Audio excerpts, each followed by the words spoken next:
Добродојавте во За или против, јас сум Љупчо Светановски. Имам чест денеска мој гостин да биде Миле Левков, пратеник, член на извршниот комитет на ВМРО ДПМН. Добре дојде. Добро е, најдов, благодарам на поканата. Левков, реконструкција на владата, нешто што беше потврдено вчера, токму извршниот комитет на ВМРО ДПМН ги потврди имињата кои што се дел од новиот владин состав. Како гледаш на оваа реконструкција? Па долго најавувана реконструкција со која што јавноста е запознаена и целите зошто се реконструира. Потребно е секому да му се најде оптимално место во рамките и при распределбата на мандати, да се ревидира сечија работа. Како што кажавте, вчера заседаваше извршниот комитет на предлог на председателот професор доктор Христијан Мицковски, кој практично во изминатиот период ја правеше анализата и ги водеше преговорите. Се предложи новиот состав, односно јавноста беше запозната со измените. Тие наскоро нели ќе треба еден по еден да стигнат во собрание, ќе можеме и подетално да поразговараме со истите. Она што е важно, секому се наоѓа место за да може оптимално да ги изврши задачите нели за кои практично и се избира тоа е да им служи на граѓаните.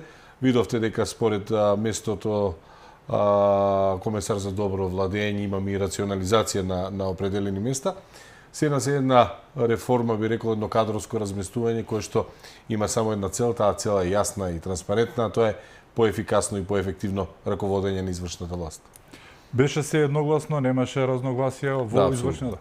Така. Тоа беше продукт на преговори и договори кои што течеа и во рамките на самата политичка партија која што ја водеше, се разбира, председателот на влада и председател на ВМРО ДПМН и предводник на коалицијата, која што беше базирано на анализа, се разбира и преговори со коалиционите партнери кои што нормално нели имаат своји гласи, право за, би рекол, мислење во оваа распределба. Она што излезе, предлогот со кој што излезе извршниот комитет, едно оптимално решение кој што во изминатиот период треба да даде и оптимални резултати. По 2 години се случува оваа реконструкција и за промена после многу години присуствувавме на една реконструкција која што е реконструкција за да добиеме еден нов ветер во едра, така наречен, или за подобро, еден катализатор за исполнување подобро на ветриното, но и на она што се работи.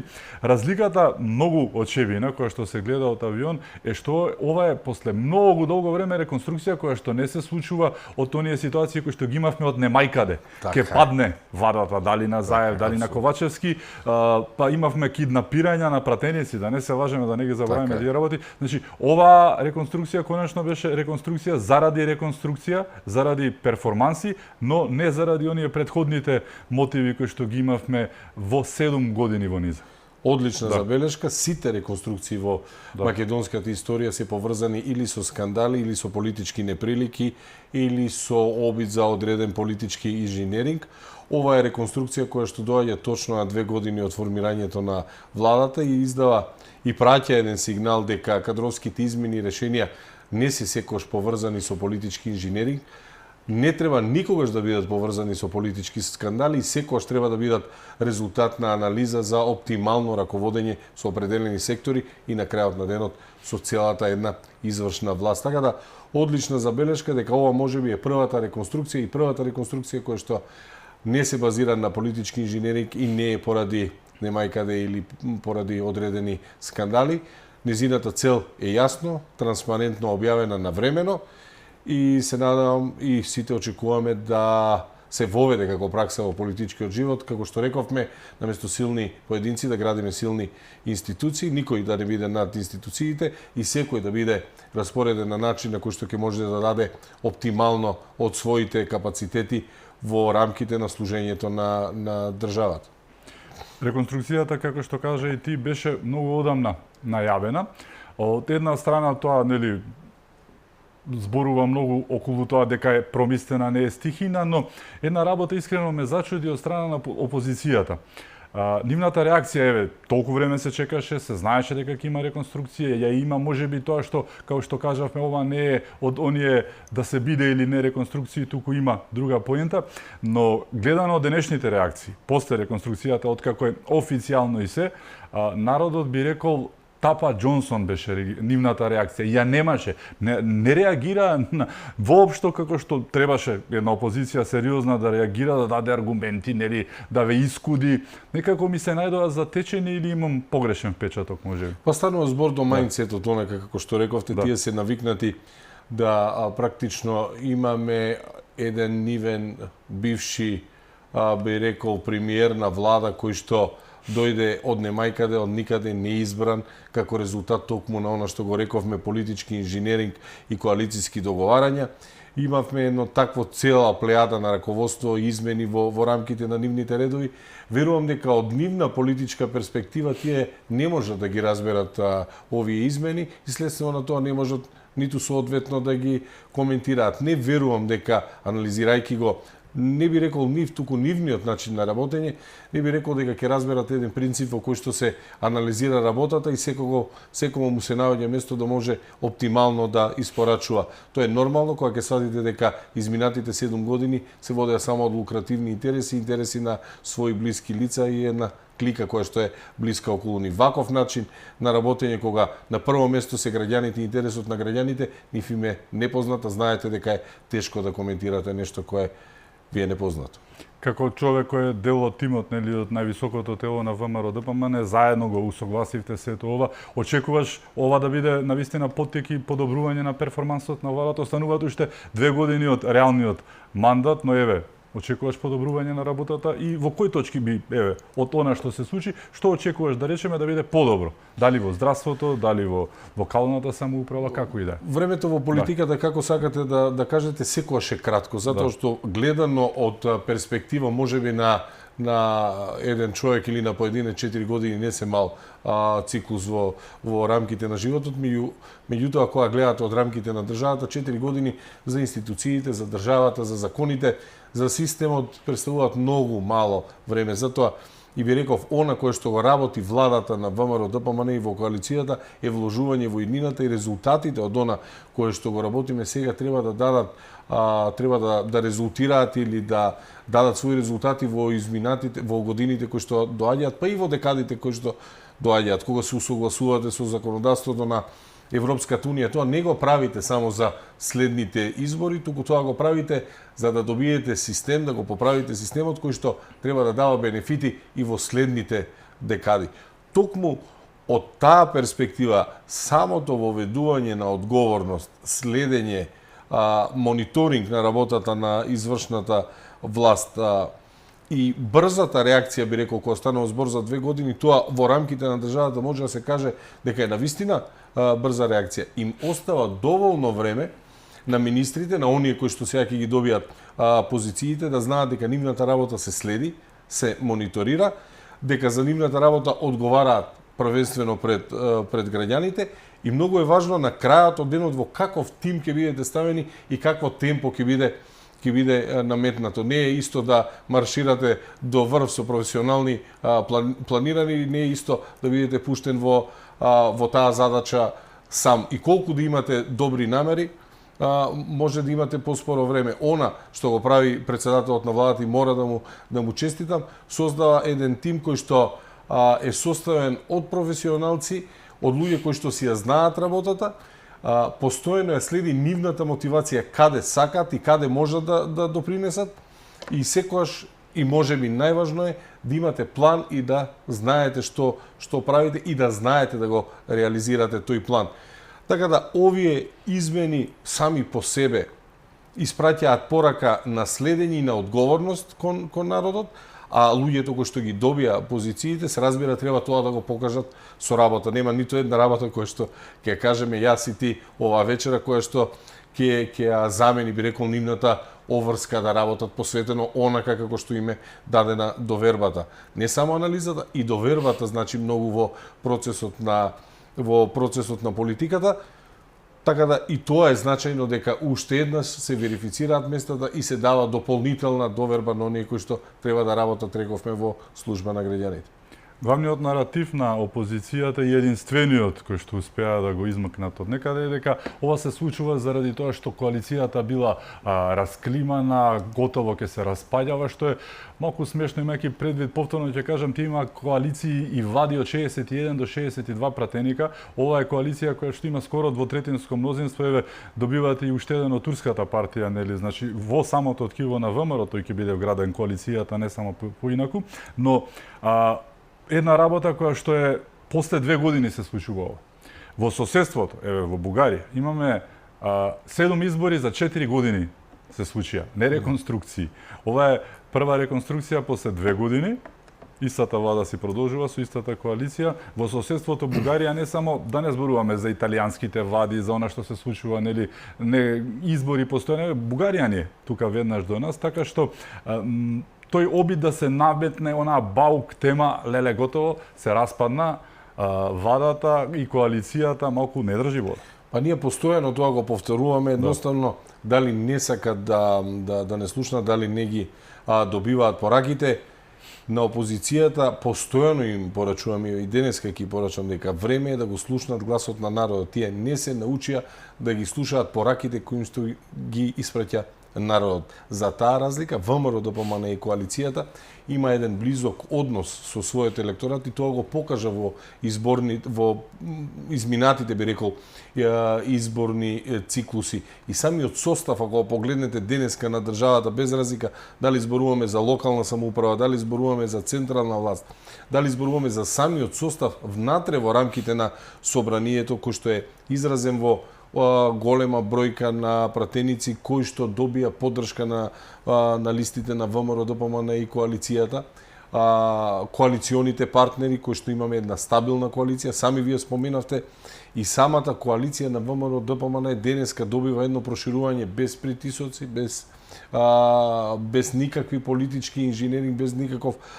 политички преговарање, едноставно затоа што оние политички субјекти кои што се свртени кон народот добиваат фидбек дека на народот му е доста од политички преговори позади затворени врати и преговори во кабинети, тие сакаат да видат резултати.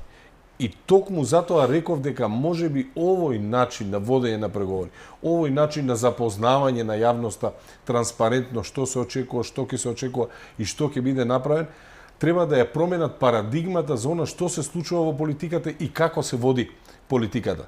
Затоа што, вие добро рековте, секогаш доаѓаше кадровите измени доаѓаат како еден вид кризен менеджмент, секогаш кадровите измени доаѓаат како веќе завршена приказна која им се пласира на граѓаните. Сега прв пат имаме една реконструкција која што е најавена, добро искомуницирана со јавноста, добро искомуницирана и со самите вршители на функциите.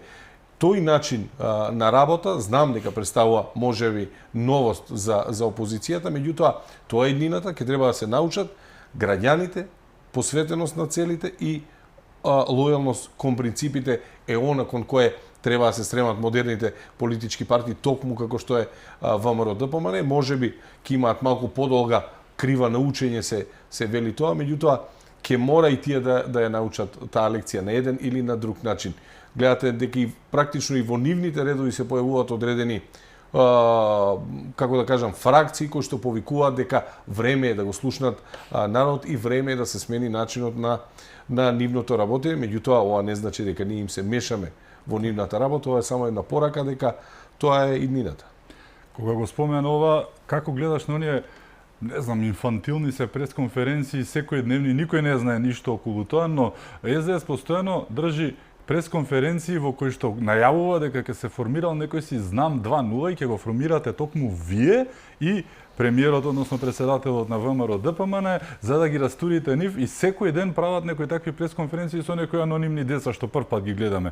Искрено, кои што велат политика без лице, без ова, без она, ние ги гледаме, не ги познаваме кои се тие, но како гледаш на оваа подготовка за она што им се подготвува во сопствените редови, свесни се, го спомена и ти тоа дека има незадоволство врие, па колку исклучија членови, колку не можеа да ги исклучат за тоа што се грешни и сето тоа, им се подготвува нешто и што вие сте виновниците однапред, нели?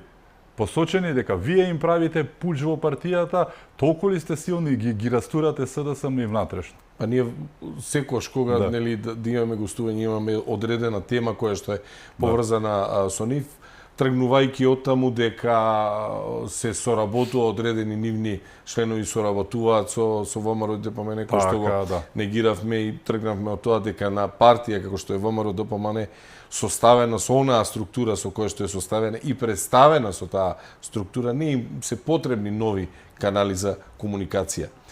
Имајќи ја во предвид политичката ситуација и политичката доктрина, начелата кои што ги застапуваме, исто така на овој состав, на оваа извршна и на оваа законодавна власт и на современа политичка партија како што е ВМРО ДПМН, не им се потребни нови начини на делување кои што ги сугерираат, би рекол, тие на нивните, би рекол, не знам како да ги наречам, полусериозни пресконференции.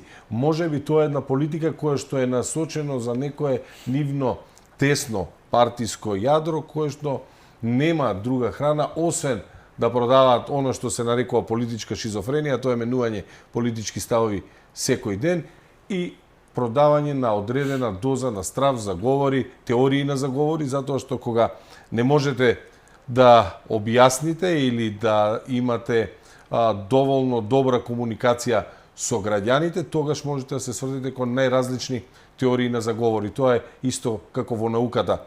Оние појави кои што не можете да ги објасните, најлесно за нив е да шпекулирате. Тоа се случувало во историјата, тоа не се случува во модерната наука. Исто така, можеби во минатото постоеле временски периоди кога вакви приказни пресконференции би поминале, меѓутоа не денеска. За разлика од вашата комоција која што имате со мнозинството, но и со анкетите кои што покажуваат што би следувало и доколку утре има избор, имаме една партија која што не стои така добро со целата таа приказка. Можеби и на тоа се должи она Тапа Џонсон, да речем повторно, како што кажаа по социјалните мрежи, нивна реакција на реконструкцијата која што буквално ја нема, но од друга страна можеби реагираат така затоа што капацитетот е тој, а тие се насочија кон нешто што се вика уривање на реформски закони, точно конкретно зборуваме за изборниот законник, кој што не го прифатија, преговараа дел од нив, беше тоа за чудење левица, беше конструктивната, СДС се откажа, ништо ново и тие си се дома со бојкотот, јас така велам, дома е нивното, тоа таму си се снаоѓаат, пливаат како риби во вода, нели, но еве, сега се сплотија едните со другите, можеби го покажа вистинското лице, мислам дека не е, можеби го покажа, и сега удираат против реформски закон кој што треба да придонесе нешто околу оние евроинтеграции за кои што зборуваме, но еве, денеска почнува тој така наречен маратонски феномен на парламентарните седници кои што ќе се одвиваат 10.000 амандмани за изборниот законник. Можеби тоа е причината што па не може да се насочат и на нели реконструкцијата, се фокусира премногу на изборниот законник и на уривање на македонската иднина во ЕУ. Неискрен однос прво кон нивните избирачи, неискрен однос кон граѓаните кога станува збор за изборниот законник. Ќе дојдам до него, ќе се навратам малку наназад за реформската агенда. Ако и добро се сеќава македонската јавност за, би рекол, една кампања која што ја започна Венко Филипче против реформската агенда во Македонија. Еден, би рекол, организиран и систематски напад кој што навремено го започна убедувајќи ја македонската јавност дека Македонија не стои добро со реформите и нема никаков напредок на реформскиот пат. Ако направите анализа за владењето на Венко Филипче, ќе видите дека неговото председалствување се базира на неколку кампањи кои што ги водеше. Една од нив емигрантите му падна во вода кога беше демантиран од цела меѓународна јавност, амбасадори и така натаму. Имаше една кампања заедно со Заев уште на почетокот кога тргна во Грција, имаше едно роучоу. Во последно време тоа се поддршката за официјална Софија и критиките на реформската агенда, но она што се случи, владата и собранието не подлегнаа и не влегоа во еден дискурс на објаснување со опозицијата, затоа што во Македонија особено кај опозицијата кога ја гледаме овие денови, имаме еден многу страшен тренд наместо она што се нарекува пиар или однос со јавноста да биде артикулирање на вашите политики, за жал политиките стана артикулирање на пиар или на односот со јавноста. Така да неговите пиар настапи дека Македонија е заглавена во реформските агенди, за жал, неодговорно, антидржавнички, Венко Филипче преку своите пратеници ја внесе во собрание во облик на блокирање, би рекол, на реформски закони. Овде му стигна демантот затоа што Македонија ја доби најголемата транша 65,7 милиони од Европската комисија и признание дека се остваруваат чекорите од реформската агенда забрзано во споредба со нашите соседи. Секој од законите на реформската агенда наидуваше на еден, друг или трет начин на блокада во собрание, можеби некој појавно, некој малку посрамежливо. Ако ги погледнете законите кои што стигнува и амандманите од страна на Социјалдемократскиот сојуз, ова можеби јавноста не го знае. Например, ќе видите на вести денеска стигна во собрание закон за јавно-винителска служба на кој што социјалдемократите ќе поднесат 60 амандмани. Сега, тука некаде се бројките, да не ме фаќаат, нели, за збор. Замислете 20 или 20 и некој амандман, се зборот учинок се заменува со зборот ефект.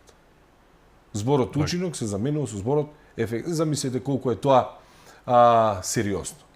Јас би кажал дека тоа е несериозно и тоа е барање, пукнатини, изговори или слабост кај мнозинството да се откажат од намерата за потоа да посочат, нели, дека не се спроведени одредбите од реформската агенда. Меѓутоа, ние, како што реков, не наседнавме.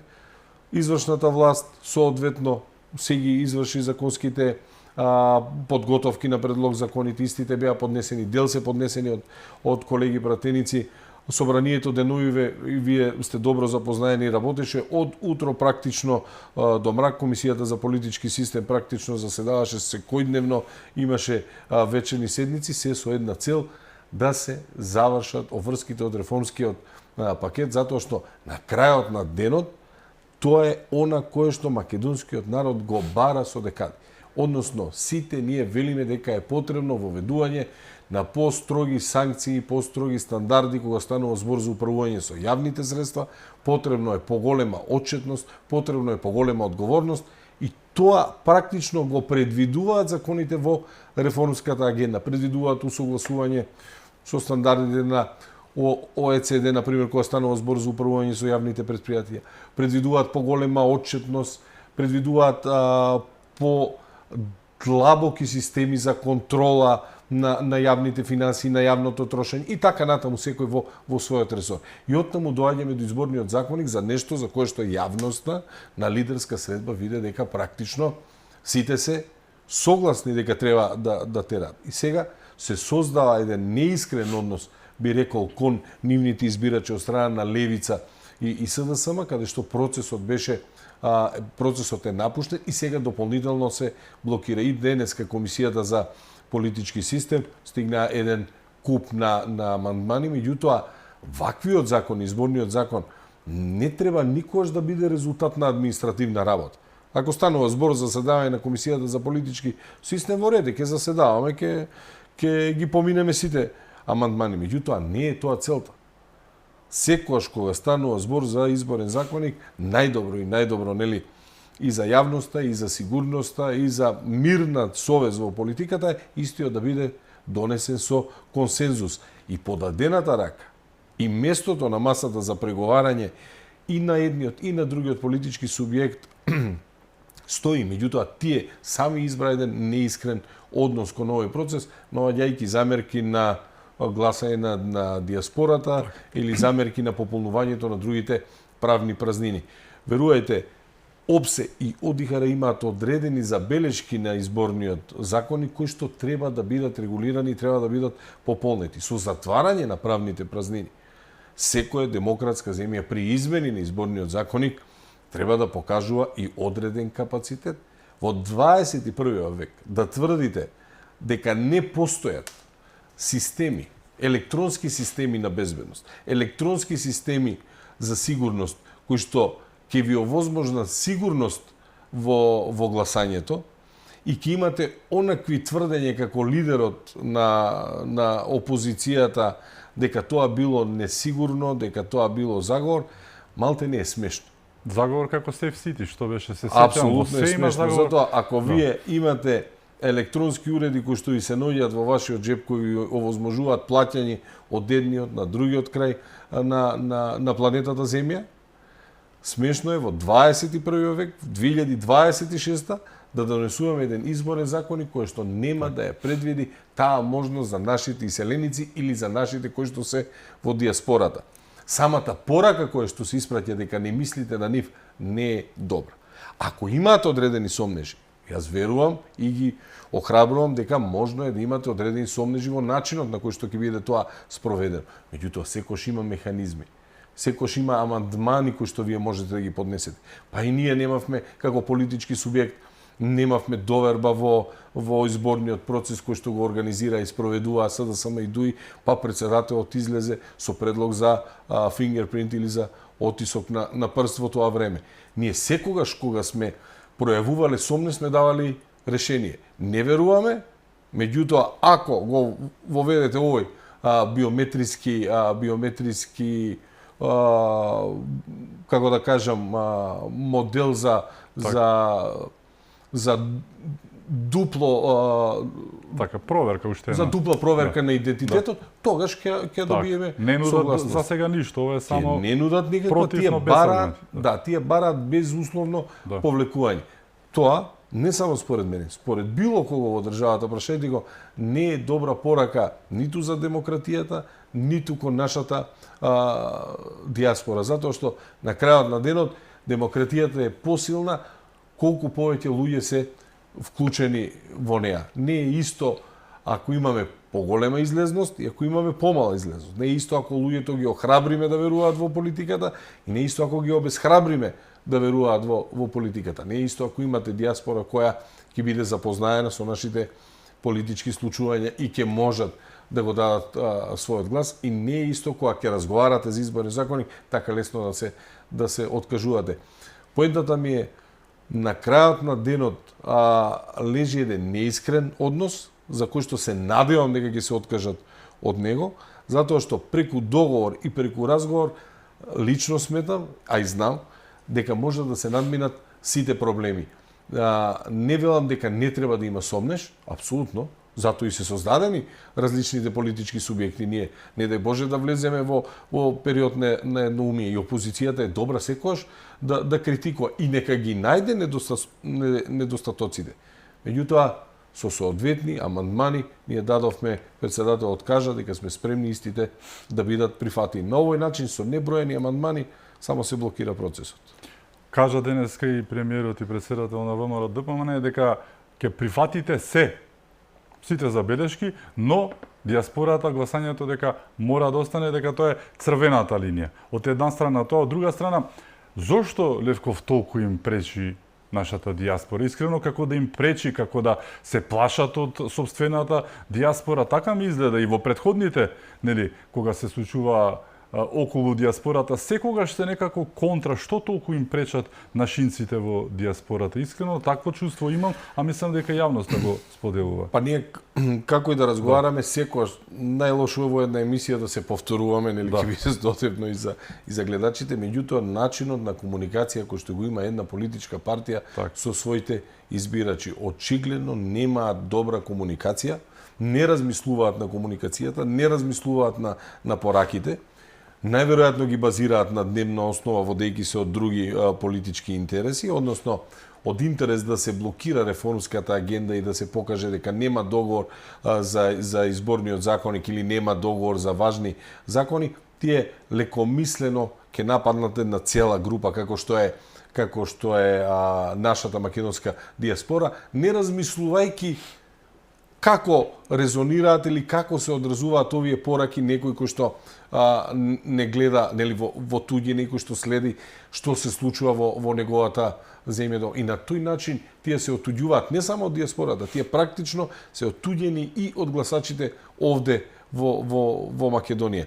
И пак ќе кажам, се базира на нивниот ментален склоп, како се комуницира со јавноста, а сето тоа пак се базира на години и години неодговорно владење. Свесни се дека со ова одмагаат на Македонија, мислиш дека, барем јас така гледам, успехот кој што би бил на Македонија, во реформскиот процес, кој што тие не сакаат да го признаат, иако да не се лажеме. Првата транша ја добивме први од сите на Западен Балкан, втората транша беше дупло поголема од оние другите, има најави дека и третата ќе биде во таа насока, но еве, го прават тоа што го прават, но мислиш дека свесно го прават тоа што го прават, не сакајки успех за Македонија, колку и да звучи, нели? Грдо, но гледано од страна испаѓа дека не дај Боже ВМРО, а не Македонија да има успех, зашто тој успех им пречи на нив и нели ќе ги затвори нивните младите аргументи што ги прават секојдневно, а не се точни, но тие инсистираат на тоа. Исто како што за мигрантите до ден денес не призна, за оние тројанските коњи кои што ги демантираат директно од кај Марта Кос, Вајц ги демантираше со емисија стара 3 месеци, што веќе не се случи, никогаш не се извинија, продолжија понатаму некако, нели, во таа насока што се случило во овие 6-7 месеци последните, но еве, мислиш дека свесно го прават ова, не сакајки успех, бидејќи тој ќе биде припишан на вас? Ако ВМРО да помане и коалицијата, ако овој состав на извршната власт, овој состав на законодавната власт, предводени од премиерот на владата професор доктор Христијан Мицкоски, успееме во нашата мисија и она што е ветено на граѓаните, тоа е силни, стабилни институции, одговорни институции, независно судство кое што нема да толерира и нема да има привилегирани.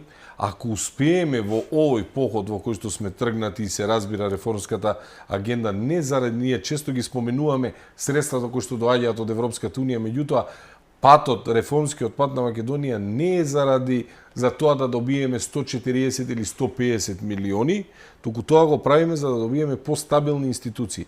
Ако Македонија добие стабилни институции како што заслужува и независно судство како што заслужува, верувајте ми, еден куп од оние кои што сега се представуваат како опозиционери ќе престанат да се занимаваат со политика затоа што ќе немаат веќе поента зошто еден ден би се бореле за доаѓање на власт. Ниту еден од нив не се бори на власт за да може да биде министер кој што во превод значи човек кој што му служи на народот. Има таму луѓе кои што не се борат да дојдат на одредени позиции за да бидат отчетни и некој да ја следи нивната работа. Ако Македонија зачекори по европскиот пат онака како што заслужува и ако за секое место и за секоја функција постојат мерливи индикатори што сте направиле, што не сте направиле и каде завршиле јавните пари, и при тоа го следи обвинителството, а судството е подготвено тоа соодветно да го расчисти, верувајте ми, голем дел од политичките актори во опозицијата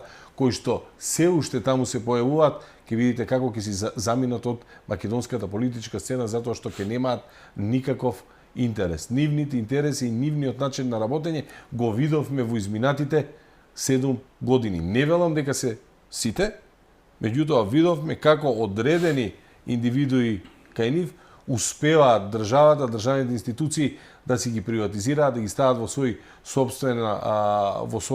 во улога на сопствените интереси, затоа што имавме и обвинителство и судство кое што тоа не го гледа, а државни институции кои што не се доволно, би рекол, реформирани и не се доволно зајакнати за да можат да реагираат на таквите злоупотреби.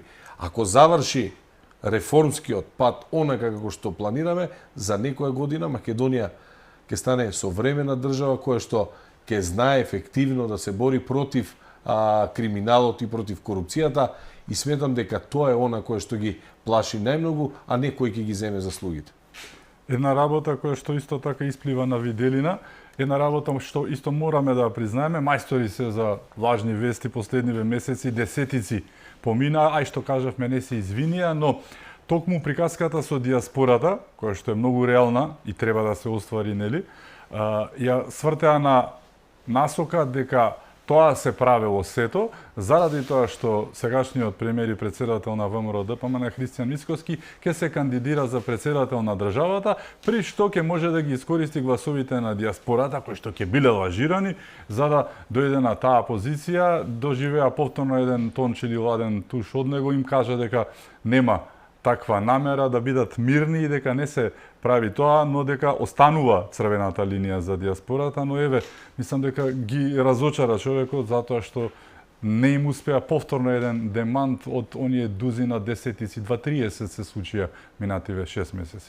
Па тие не можат да разберат водење на политики или преземање на мерки кои што се во интерес на државата. Се појдувајќи од собствените, би рекол, мотиви за действување, секогаш барате некоја цел или личен ќар, лукративно, опортунистички, некој интерес кој што ќе биде поврзан лично со вас или со некоја тесна клика. А зошто поинаку би го правеле тоа? Така размислуваат. Така, водејќи логиката по тај начин, тие, гледате, дури се дрзнуваат да размислуваат во туѓо име, па кажуваат како ќе постапел председателот на ВМРО ДПМН и премиерот на владата професор Христијан Мицкоски,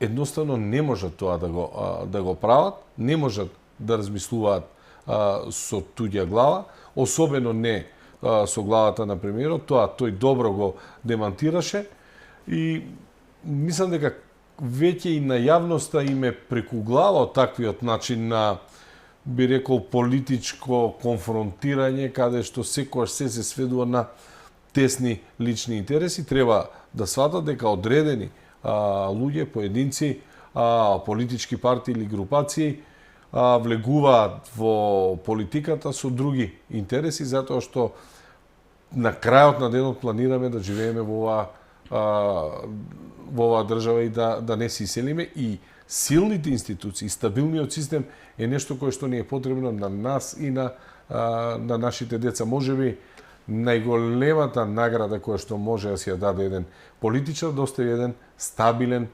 систем позади себе, и тоа е она за кое што работи и извршната и законодавната власт во моментот. Време е опозицијата да се свести и да ја научи таа лекција, меѓутоа гледате тешко им оди.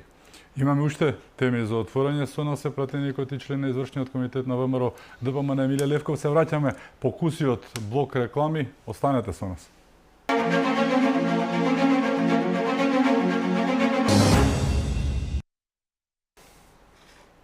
Се враќаме во За или против. Мој гостин е пратеникот и член на извршниот комитет на ВМРО ДПМН Емилија Левков. Зборувавме во претходниот дел за изборниот законник за реконструкцијата на владата. Она што натежнува на Македонија и кон Македонија постојано се евроинтеграциите.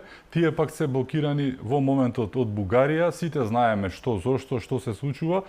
Има само една групација политиканска, опортунистичка, лукративна, како и да наречеме, во Македонија, која што не се согласува со тоа. Јас мислам дека дуи не сум ги слушнал за тие работи да зборуваат. Радев не зборува толку. Тој 3 пати го кажал тоа и со неговите министри. Има една македонска партија се вика СДС, која што постојано секој ден има пресконференција за тоа. Има еден нивни лидер во наводници кој што постојано го користи тоа како аргумент. Бугари во устав, по секоја цена ја кочите иднината на Македонија. Ова е последниот услов. Излегуваат бугарите. Неколкумина од нив и од новата влада кажаа дека не е така, и Јотова го кажа тоа. Не. Тоа бил последниот услов и продолжува приказката. Како ти имаш постојано пресконференции на оваа тема во седиштето и на партијата, како гледаш на нова портпаролство нечие, на буквално кажано, нели, влегување во приказката повеќе од самите бугари? Па тоа нема друг начин да се оцени освен како целосно катастрофален пристап на оној кој што треба да биде лидер на опозицијата. Целосна катастрофа е која ги гледате неговите изјави, онака како се коленичи пред официјална Софија. Во време на светско првенство и со фудбалски жаргон, замислете на секоја утакмица да почнува еден од вашите играчи да претрчува во спротивниот табор и да ја води топката кон вашиот гол. Не знам зошто не гледаме такви политичари во Бугарија, зошто не се појави некој политичар во Бугарија кој што секојдневно ќе тврди дека Македонија, на пример, треба да биде одблокирана и не е фер да биде блокирана на патот кон Европската Унија. Не гледаме такви, меѓутоа кај нас гледаме не дека се критикува бугарската позиција, никако би рекол волја за критикување на бугарската позиција, меѓутоа постојано напаѓање на македонската позиција и на македонските позиции кои што ги имаме. И тоа не се напаѓа само македонската позиција, туку се напаѓа нашето наједноставно барање гаранции за влез во Европската Унија. Затоа што Македонија веќе, и тоа јавноста го знае, и верувам дека веќе име преку главата не слушаат политичарите кога зборуваме на овие теми, меѓутоа промената на името дојде затоа што никаде не побара гаранции, иако дојде на најпонижувачки начин за македонскиот народ, меѓутоа тоа е една друга и болна тема, да ја тргнеме на страна. Иако тоа се случи, ние повторно не станавме, не само што не станавме дел од Европската Унија, не ги започнавме ниту преговорите. Ние веќе еднаш ја научивме лекцијата. Ние нема втор пат да тргнеме по тој пат и тоа ми е јасно на сите и тоа го знаат граѓаните.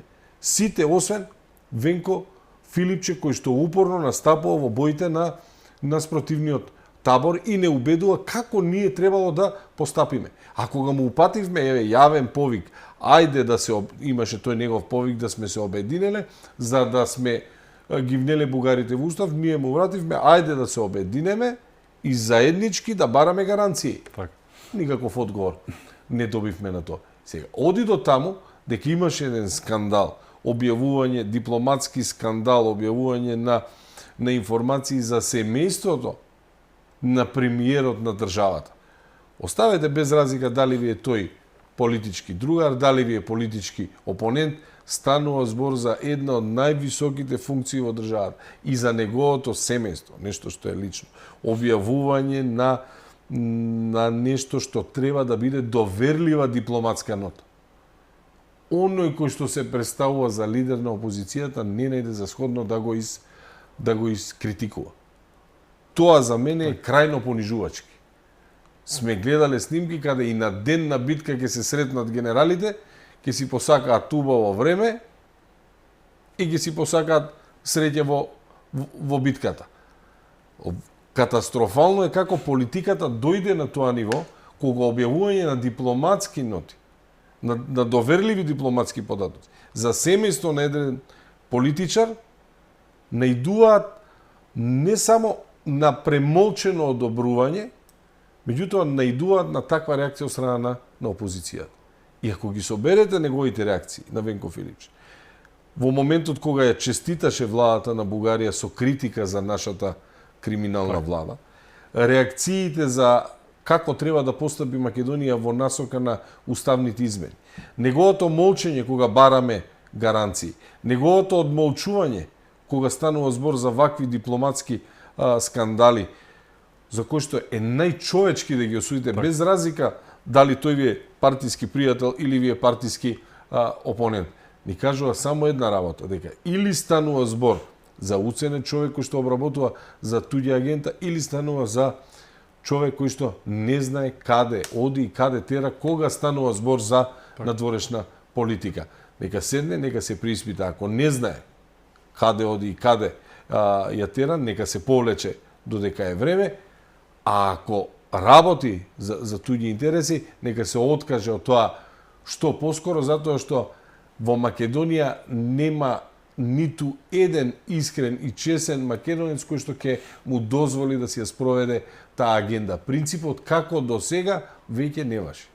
Заборави уште една работа, реакцијата таа беше многу перфидна, исто така при палењето на возилата пред бугарската амбасада, кое што беше многу сомнително, така симптоматично сторено, но реакцијата на СДС и на Венко беше повторно: вие сте виновни за целата приказка, ја величаше Бугарија, вие сте виновни за се што се случило, не тие со нивното потпишување и на договорот и на протоколот ги отворија тие работи што не требаше Пандорината кутија апсолутно, но вие сте повторно виновни. Велат, многумина каде ќе ни беше крајот, доколку како македонци бевме унисони и единствени. За жал не сме поради некој што не е, но еве, како човек и како пратеник, како гледаш на оваа необјаснива овој феномен на Венко Филипче, кој што си ја сече македонската гранка на која што седи свесно го прави тоа. Анкетите кажуваат многу јасно, го имаш спомнувано и на пресконференции, над 80% од македонците велат не за бугари во устав без предвидлив пат и без гаранции. Не бива тоа така,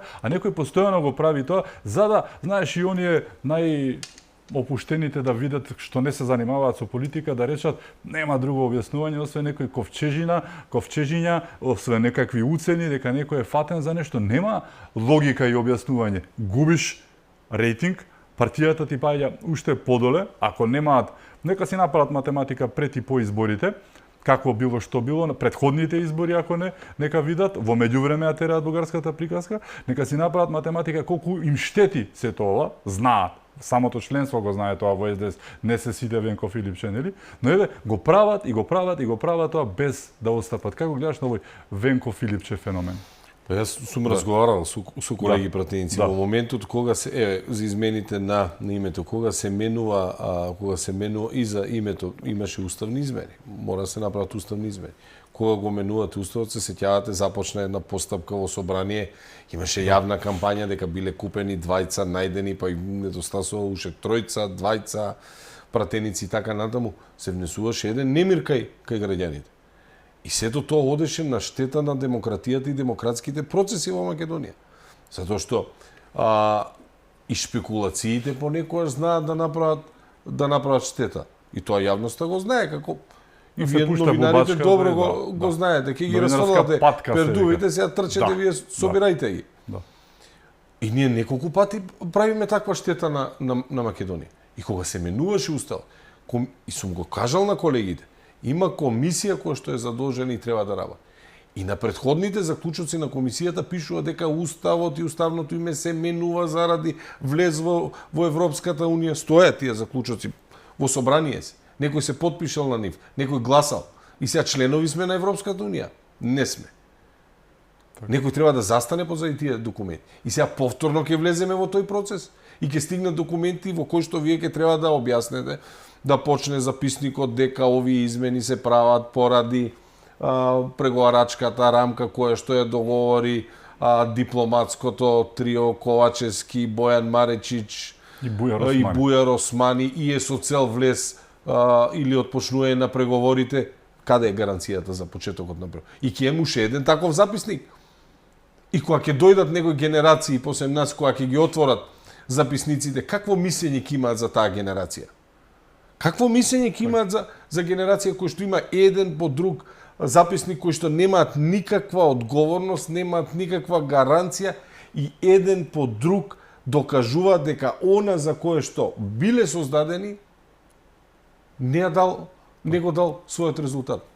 И не знам дали во еден момент се обидуваат да се сетат дека покрај сето што го работиме, покрај правна, кривична, морална одговорност, имаме и нешто кое што се нарекува генерацијска одговорност. Еден ден тие документи ќе застарат, меѓутоа некој ќе ги отвори да ги чита. Со која совест ние повторно ќе бидеме генерација која ќе прави уште една остапка без никакви гаранции. Тоа е недозволиво. И мора тоа да го разбере Венко Филипче. И мора да престане со неговите неодговорни повици. Ајде ние да го направиме првиот чекор. Добро. И уште еден записник во собрание дека нешто сме направиле залудно. Па како ќе не гледаат идните генерации? Како ќе не гледаат децата кои што сега растат? Како една целосно неодговорна генерација. И тоа мислам дека не смееме да си го дозволиме уште еднаш, не заради друго, туку заради довербата која што и така паднатата доверба која што имаат во институциите. Наместо чекор по чекор, ден по ден, малку по малку да ја вратиме довербата во институциите, на тој начин ние треба целосно да ја урнисаме. Оние кои што требале да ја чуваат државата, не го зачувале најзначајното, не го зачувале уставот, како ќе ги чуваат оние, би рекол, помалку значајни добра, меѓутоа сепак се јавни добра.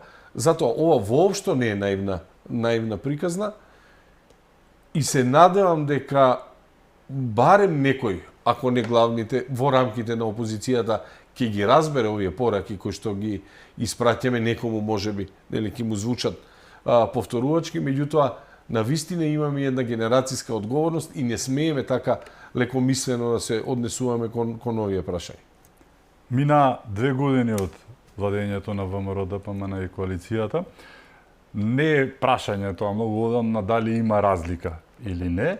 Ден и ноќ, црно и бело, како да ги споредиме работите, почнувајќи од надворешната политика преку економијата, внатрешно зборуваме за МВР, Safe City, за инфраструктура и седно.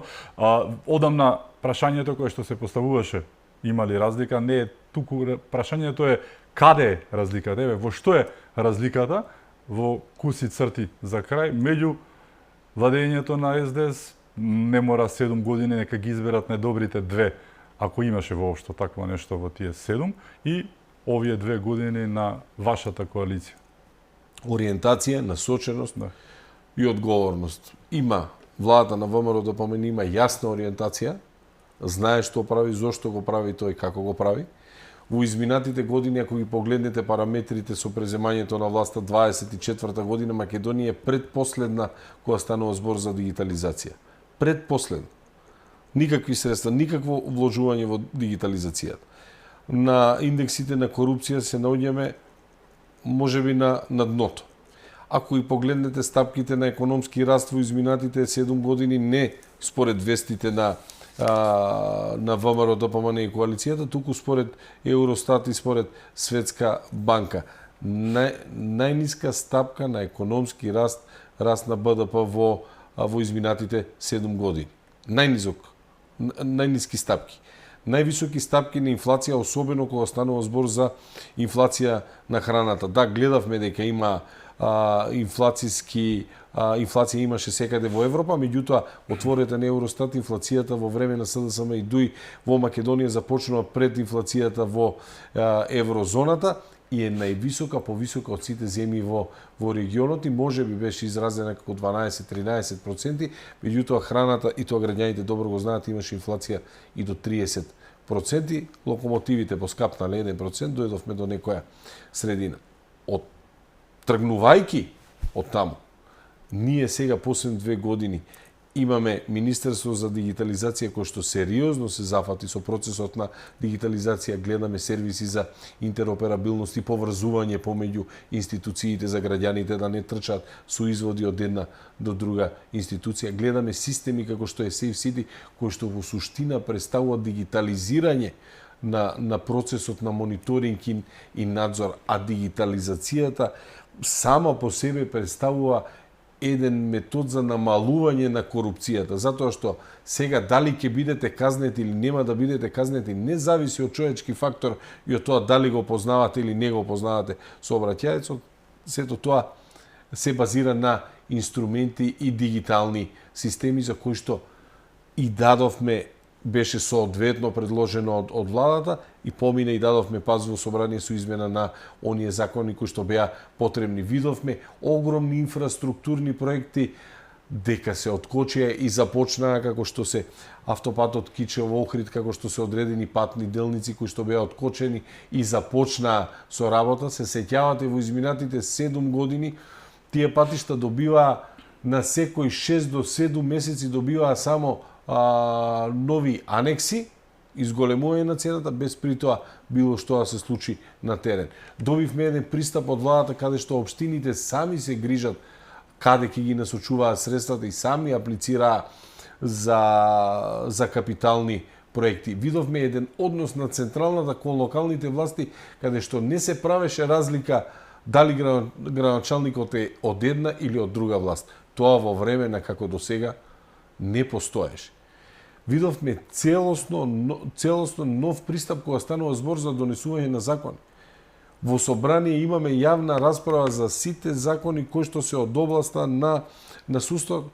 Имаше јавна расправа за закон за судски совет, за закон за совет на јавно обвинителство, за јавна обвинителска служба и така натаму. Нешто кое што исто така не се гледаше во изминатите години. Немаше ниту една јавна расправа, затоа што, знаете, законите завршуваа на Комисијата за европски прашања. Кога станува збор за водењето на надворешната политика, гледаме дека она кое што го работат сега министерот за надворешни работи, премиерот, па и председателката, затоа што практично, нели, тоа се оние точки кои што комуницираат во Брисел или во сите релевантни меѓународни организации, меѓутоа видовме дека тоа резултираше со стратешки договори со Обединетото кралство, со еден договор со Соединетите Американски држави за унапредување на меѓусебните односи.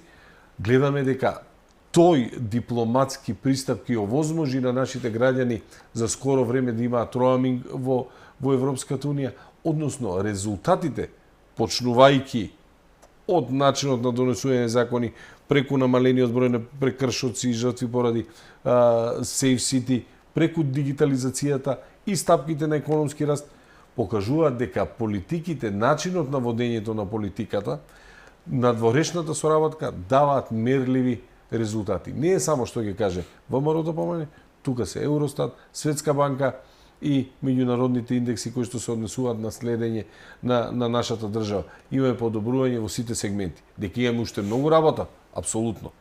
Не сакам да биде ова сватено дека некој со розови наочари, меѓутоа ситуацијата беше една девастирана држава.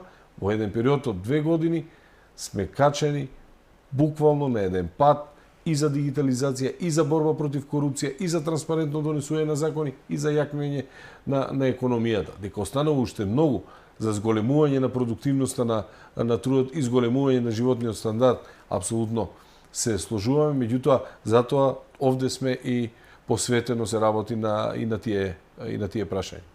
Ти благодарам што беше мој гост. Благодарам на поканата. Ми беше чест. Благодарам и вам што бевте со нас, да сте ни живи и здрави и секако чувајте се многу.